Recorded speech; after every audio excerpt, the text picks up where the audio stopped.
Hello and congratulations on getting access to this video course on email marketing automation. We're going to talk about how to set up your email autoresponder using GetResponse.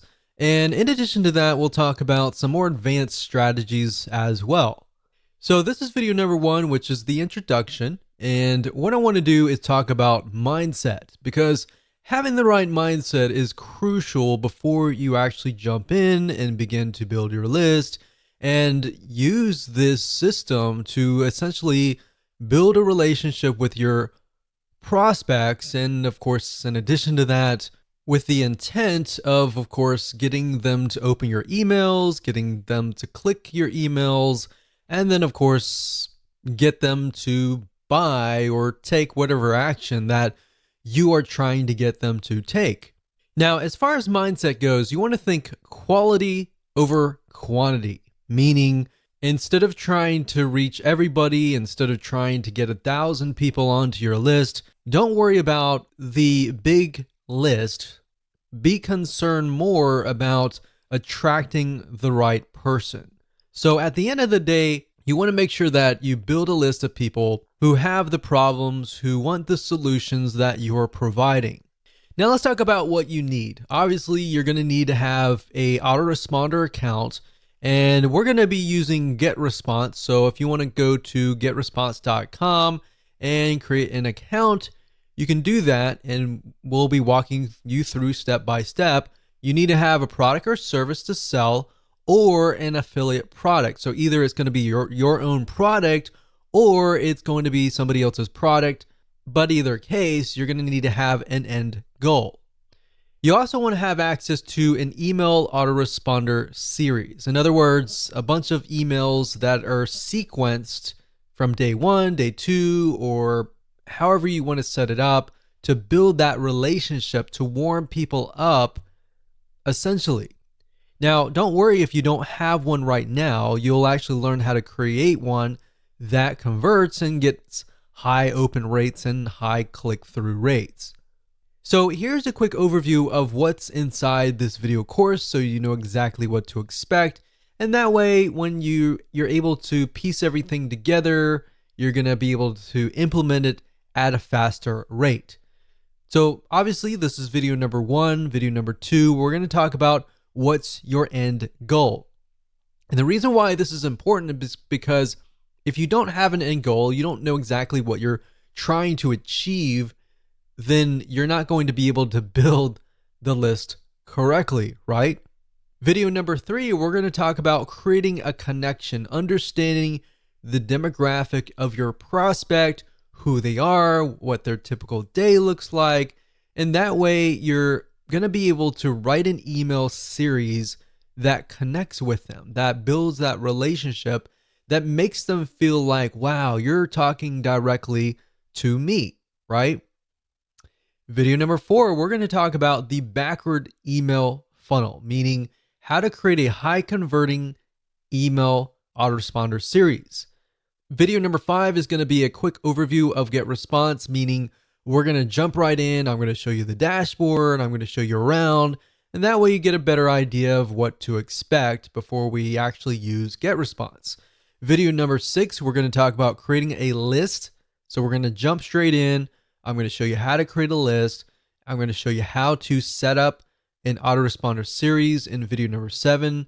Video number 8, we're going to show you how to set up your emails inside of GetResponse. How do you set up day 1, day 2, or based on how you want to set up these series, how do you set those up so that, let's say you have a email autoresponder series of 12 emails.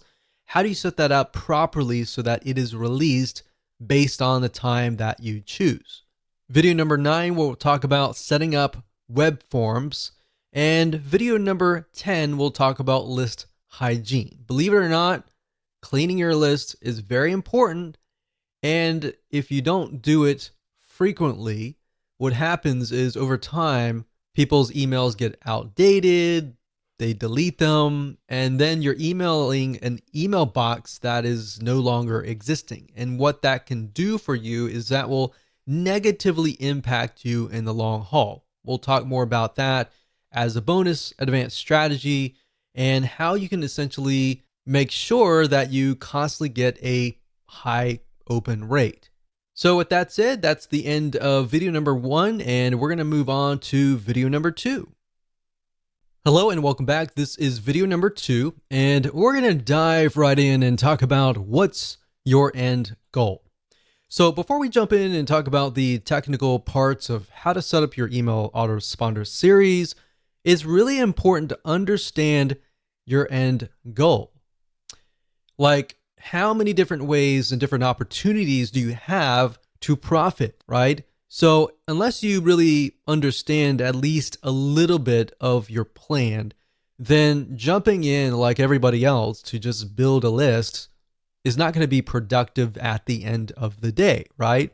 So that's why I am going to focus on these few videos on what is your end goal, how do you create a connection, and how to understand your demographics and who you're talking to.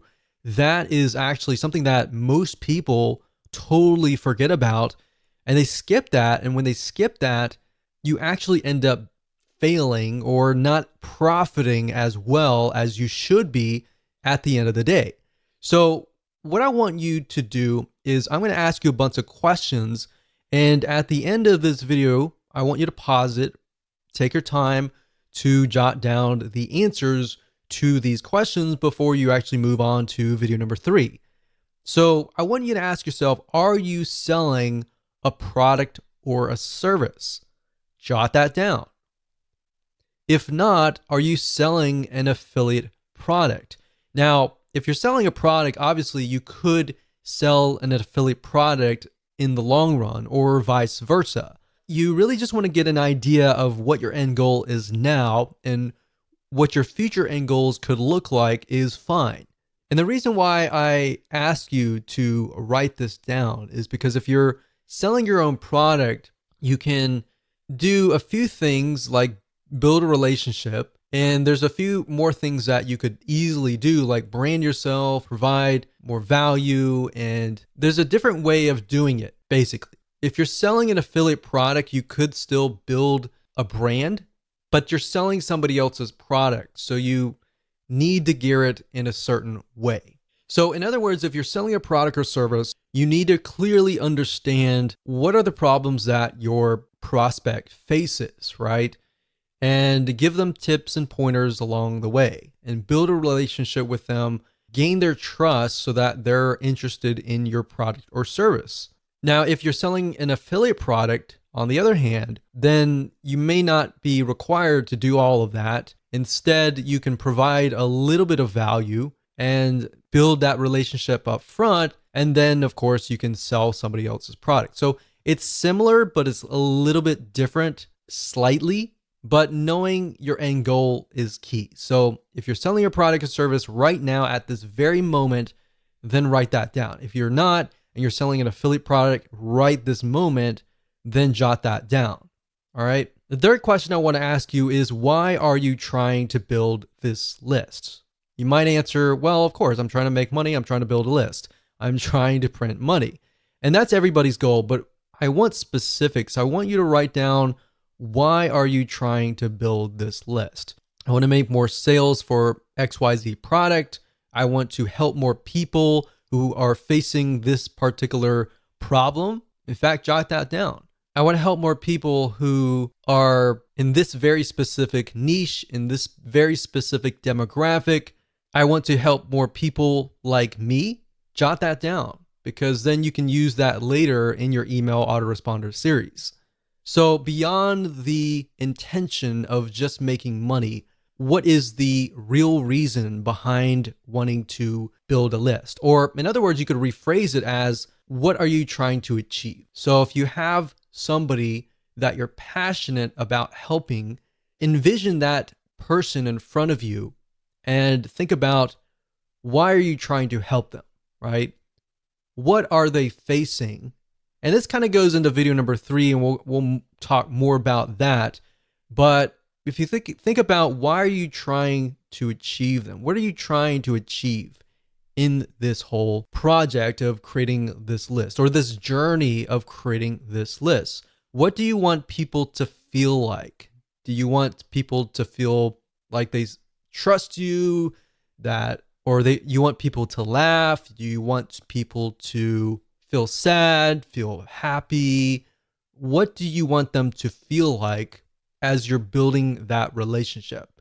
Now, you might ask, why would I want somebody to feel sad? Well, if you're trying to gradually build up to that point of trying to sell them, you want to focus on their pain. Not necessarily your goal is to make them sad, but your goal is to find their pain and to show them that you understand their pain. You understand where they're coming from, right? And from that point, how do you heal them? How do you help them? How do you solve their pain? All right. So that's what you want to do, and jot that down. So, what I'm trying to get at is there should be a very specific reason why you're building a list. Building a list just because you're told that it's a great way to print money is not the best reason. In fact, money should come last. Helping people should come first. If you can help 1,000 people and those thousands of people are truly helped, or you provide them with a solution, even if they were to pay you $10, every single one of them, that would be about $10,000. Now, that doesn't mean that 1,000 people will sign up on your list and all 1,000 people are going to buy from you. My point is, what is that passion? What is that drive that comes first before the money? Because if you focus on that and you focus on helping people solve their problems, believe it or not, you're actually going to build a more successful business compared to the other guy who is just focused on building a big list for the sake of money. Hopefully that makes sense. So these are all very important questions, and you should pause this video right now and write down the answers to them before you move on to the next video, which is video number 3.